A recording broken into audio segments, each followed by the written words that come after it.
how can you help people deal with stress, and how long does it take to find a solution? The great thing about stress management is that it's like a salad bar.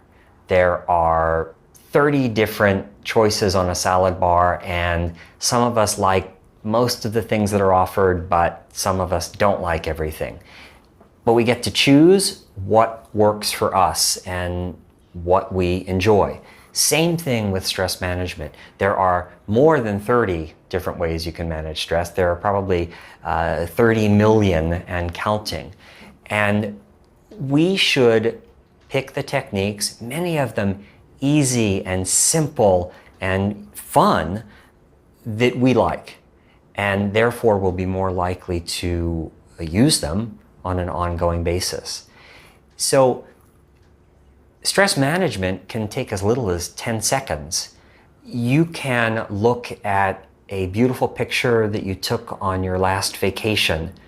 You can put it on your computer screen, you can put it next to your bed, you can put it on your desk, and just focusing on that photo of the ocean or a mountain or a beach can alleviate stressed feelings immediately. We can do 1-minute breathing exercises.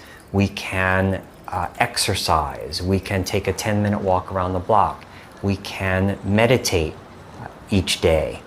So there are many different ways to prevent and reduce the stress that we're experiencing. The key is to do it on a regular basis. Are the solutions to stress physical, mental, or both?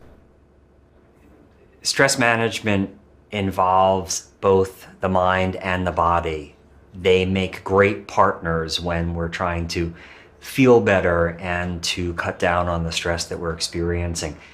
I once worked in a school where a student identified his stressor as riding on the subway.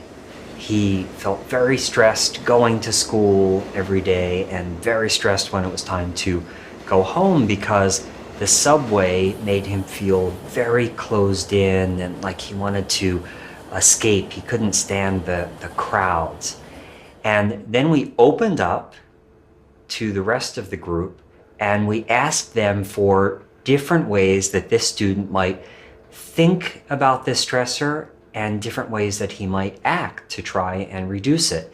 And the group came up with all sorts of great possibilities, including that he ride in a different car, in the first car or the last car, because it's often less crowded compared to the center car, which is where he always used to ride.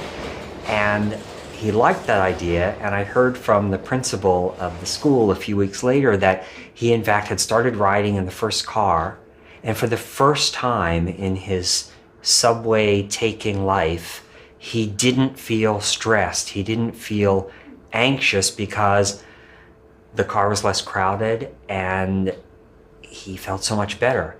And you might think, well, that's such an easy answer. Why didn't he think of that himself?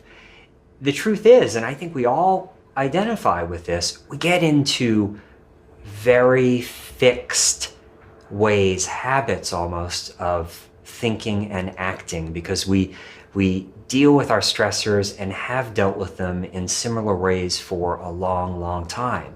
So we lose the perspective. We don't take as much time to think about how we could deal with our stressors in different ways. So this is an example of how the mind and body and actions and thoughts can work together to really make a big difference in the way we feel.